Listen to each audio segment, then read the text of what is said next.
Hey everybody, welcome on into your go-to show for sports here on the shore, Delmarva Sports Insider. I'm Brandon Bosser. What's up? It's your Philly sports anchor, Devin J. Martin. Welcome into the show. We got a lot of football to talk about tonight, Brandon. Yeah, let's talk about what we have in store for you tonight. We've got highlights from a dozen games across the Henlopen and Bayside conferences, plus final scores and our top plays of the week, Devin. Plus, we have your athlete of the week, who is a two-time second-team All-State athlete looking to bring home a title to Salisbury. So we'll have that and more later right here on Delmarva Sports Insider. All right, we start our night up in Easton. The Warriors playing host to Kent Island.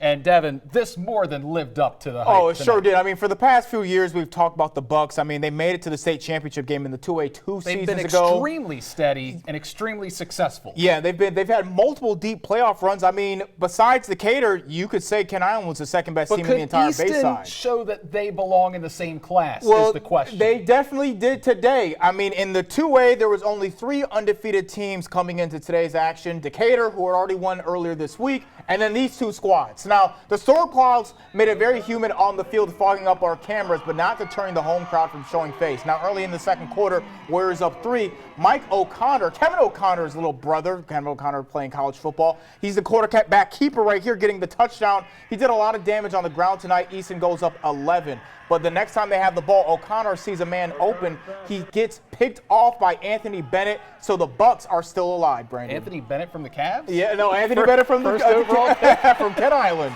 But the Warriors defense responds. Logan Friend picks off Gavin Henry, gives the ball right back to the home team. Score remains 21-10 at half. Third quarter now, Kent Island finally starts to move downfield. Nathan Green gets the feed, goes down the sideline. 30 yards later, pushed out of bounds. Bucks in the red zone. Later on in the drive, Bucks try again with Green, but he's swallowed up by the freshman Jameer Copper. Easton would eventually get the ball back, and watch this throw by O'Connor. The O'Connor kids, you got Ryan, you got Kevin, now you got Mike going to chase Rob down the sidelines.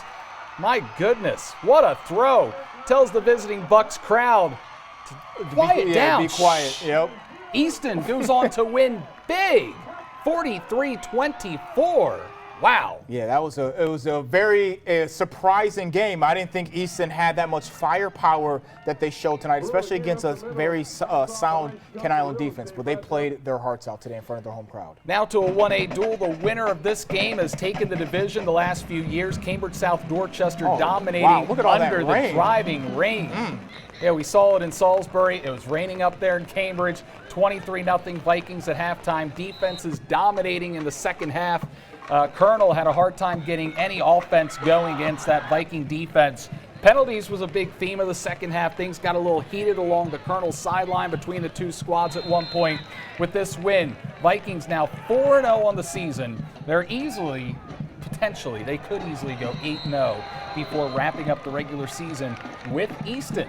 So that should be a great matchup. Yeah, that's going to be. And the Vikings are a fantastic team in the 1A. Yeah, they absolutely are. They have the best argument to be the top team in the 1A. Obviously, we mentioned Colonel and obviously Snow Hill as well. But they definitely showed they're in a class above Colonel, and it would be interesting to see them in Snow Hill in a couple of weeks. We're going to see that as well. My money is on the Vikings. Now we got to head back up to the 2A and talk about the North Carolina Bulldogs and the Y-High Tribe up in Ridgely. Now the Bulldogs in a dogfight with Y-High. Both teams looking for their first win. You see Terp commit Zymir Smith making the catch, landing hard on his shoulder. You see the look on his face. Very painful, didn't look good on his shoulder. More on him later. Now, to the game, Corey Bunch, the QB, scrambling left, finding Jackson Kahn down at the 5-yard line, making the diving catch. Huge play. Bulldogs, Brandon, in position to tie this game up late in the fourth. The score is 20-12. They're on the goal line. All they need is a touchdown. Yeah, so it's 4th and 4. Bulldogs need a score and a 2-point conversion to tie. It's Bunce calling his own number, but stopped short by the Tribe defense. Y-High comes up huge, literally inches away from changing the game around. And to make things worse, Zymir Smith had to get taped up. His shoulder was put on ice. Plus, Tyson Weber, their other big weapon, also on ice at the end of the game. Bulldogs left searching for answers, looking for their first win. Now 0-4. Yeah. And the Tribe celebrates their first win of the season. Yeah, you can see the happiness on their face. They're acting like it's a championship. But, hey, at the end of the day, a win is a win. I know they're very happy, especially on the road as well, and being able to lock down the explosive Bulldogs offense. So that's an accomplishment for the Tribe. Good shout out to them. And the cheerleaders braving this harsh weather in Salisbury tonight. Nazir Sturgis with the carry here gets a big chunk of yardage going down the sidelines, knocked out of bounds. That set up a Rams touchdown. James Harmon off the handoff. And there he goes. See you later. 40 yards down the far sideline. Parkside with 35 points at halftime. Kent County would get one back in the second quarter.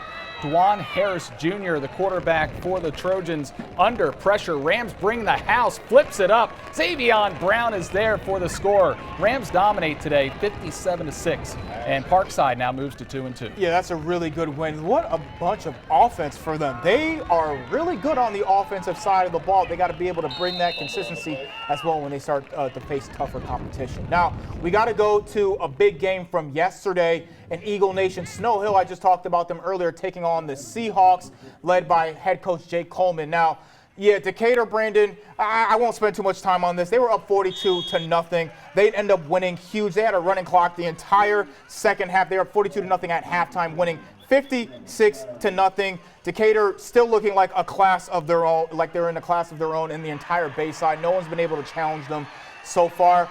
We may talk about it just in a little bit. I do have one maybe potential threat to them in the Bayside, but Decatur, I think, is still by far the best team in our conference. I'm racking my brain. Who could that be? Potential, a little bit. Easton, the Warriors. I think the Warriors. That was too easy to get out of here. Yeah, I mean, you know. Decatur, they go on to win. They're 4-0.